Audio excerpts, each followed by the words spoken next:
Good morning. Today is October 30th, 2008. This is your TBWS Small Business Daily, and I'm your host, Brian Stevens. And I'm Frank Ray. Hey, listen, we have a lot of new viewers out there, Frank, so we kind of want to set up what we do. Yeah. We try to start your business day off with a couple minutes of news, just what's happening on that day, and then give you a sales tip, just to kind of get you working in the right direction. It's good stuff. And by the way, we're going to start our news stories out today with the GDP. What's up? The numbers came out, and it's the last major piece of news before we all hit the ballot boxes. Yeah. And the GDP contracted by 0.5%. Okay. Now, in the previous 3 months, it went up by 2.8%. But do you know what it means right now, Frank? What does it mean? It means that our economy is contracting. Our economy is shrinking right now. Okay, so now the numbers finally validate The numbers are finally validating this, and it's the Mm-hmm. first time since 2001. Okay. Oh, do you know what tomorrow is, Frank? What? Tomorrow is Halloween. So That's do you know what right. that makes today? What? That makes today Hell Night in Detroit. Hell and if Night. you don't know what Hell Night is, it's when all the darling little mischief makers in Detroit go down and try to burn the city to the ground. Are you kidding me? I am not kidding you. Okay, I heard about this. Yes, in 1984, 810 buildings were burned down, but they got that down to 146 in 2006. Oh my God. Now, this is a city, remember this, guys, this is a city that just a couple months ago sold a house for $5,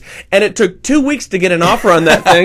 This is also the city where the mayor just went to jail for parole violations. So things right now in Detroit aren't looking so well. A little rough. On the opposite side of the story, we have Steve Martin. The comedian? The comedian. Okay. He's got a $9 million property in St. Bart's, and he just put it on the rental market because he's having a hard time selling it. So for $28,000, you can have Steve Martin's bungalow in St. Bart's for a week. Really? Yes. $28,000 a week. Yep. Now, that's in the Caribbean, which is the Lesser Antilles. And I got to tell you guys, St. Bart's is a world away from Detroit. Yeah. Here's a few pictures we're going to show you, and let's see if you can guess which one is going to be St. Bart's tonight and which one is going to be Detroit tonight.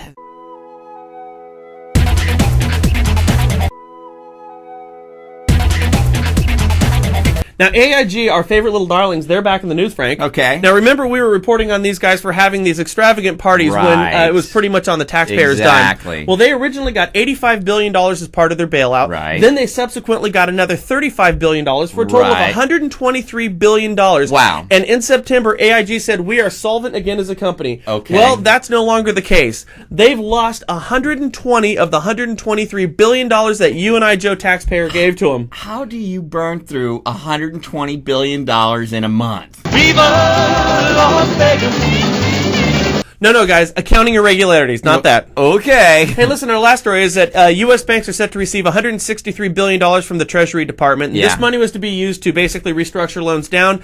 Over half of that money right now is set to go to shareholders. Oh my God. Yeah, so there's a problem right now with Congress and with these banks, and it's going to end up as a fight on Capitol Hill. And as we get that information, we'll get it to you as soon as it comes available. Oh my God, they should have thought that through. Hey, don't forget we have the TBWS late night tonight, so you're going to tune into that. We're going to send you an email. It's going to remind you of it. And with that, let's jump into a little sales tip for the day. Cool. Here you go.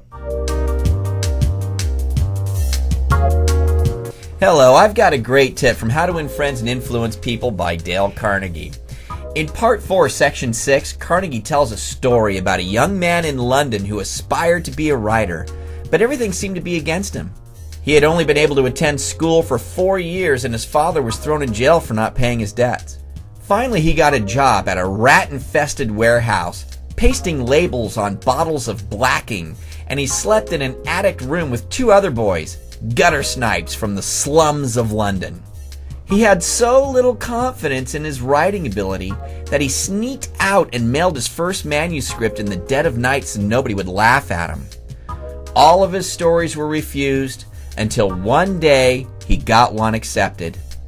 And even though he didn't get paid a shilling for it, it didn't matter to him because the editor had praised him. One editor had given him recognition. Thrilled, he walked the streets aimlessly in tears.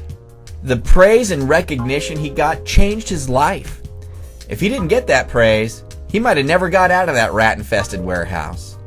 We're all familiar with this boy from London. His name is Charles Dickens. So when it comes to winning friends and influencing people, Carnegie says, a little praise goes a long way. Cool story, isn't it? You should really buy and read this book. It's absolutely fantastic. You know, I hope that helps. Have a great day. See you. Bye-bye. There you go. Carnegie is just fantastic, isn't he? Oh, God. We'll see you tonight on Late Night, guys. Do us a favor. Forward us to a friend if you can. Have a great day. We'll see you tomorrow. Think big. Work small. Bye. Bye. Bright light city, gonna set my soul on fire. Viva